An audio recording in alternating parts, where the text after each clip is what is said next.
চট্টগ্রামের ঐতিহ্যবাহী মেজবানের মাংস রান্না করব। আপনারা সম্পূর্ণ ভিডিও দেখতে থাকুন।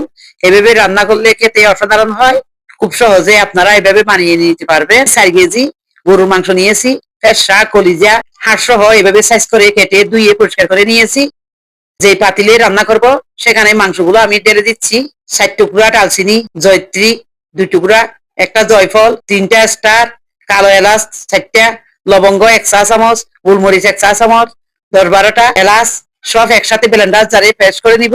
এখানে আমি 4 টুকরা ডালচিনি দিয়েছি, এলাচ দিয়ে দিচ্ছি 6-7 টুকরা, লবঙ্গ 6-7টা দিয়ে দিচ্ছি ধনের গুঁড়া 1.5 চা চামচ, চিকন জিরা 1.5 চা চামচ, মিষ্টি জিরা অনেকে মরিও বলে 1.5 চা চামচ, হলুদের গুঁড়া 1.5 চা চামচ।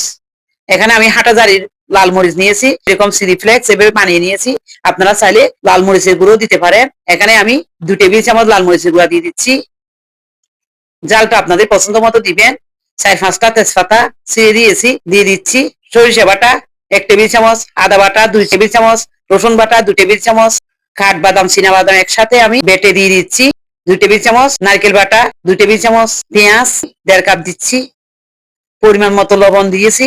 এবার সরিষার তেল দিয়ে 4-5 মিনিট সময় নিয়ে আমি হাত দিয়ে ভালো করে মাখিয়ে নিয়েছি।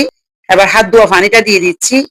এই হাত ধোয়া পানি দিয়ে আমি রান্না করে নিব, আর কোনো পানি আমি দিব না। মশলা যে আমি আগে থেকে গুঁড়া করেছিলাম এগুলো আমি দিয়ে দিয়েছি। এভাবে নেড়ে চেড়ে রান্না করে নিতে হবে। এরকম যখন রান্না হয়ে যাবে প্রায়, কাঁচামরিচ দিয়ে দিচ্ছি 7-8টা, সুন্দর একটা ফ্লেভার আসবে। পেঁয়াজের বেরেস্তা, সুন্দর একটা নাইস ফ্লেভার আসবে। ধনেপাতা কুচি পরিমাণ মতো, আর একটু নেড়ে চেড়ে দিব। দেখতে যেমন সুন্দর হয়েছে, খেতেও দারুণ হয়েছে। এভাবে খুব সহজে আপনারা রান্না করে নিতে পারবেন। আশা করি আপনাদেরও ভালো লাগবে, পরিবারের সবাই খুশি হয়ে যাবে। সবাই ভালো থাকবেন। আল্লাহ হাফেজ।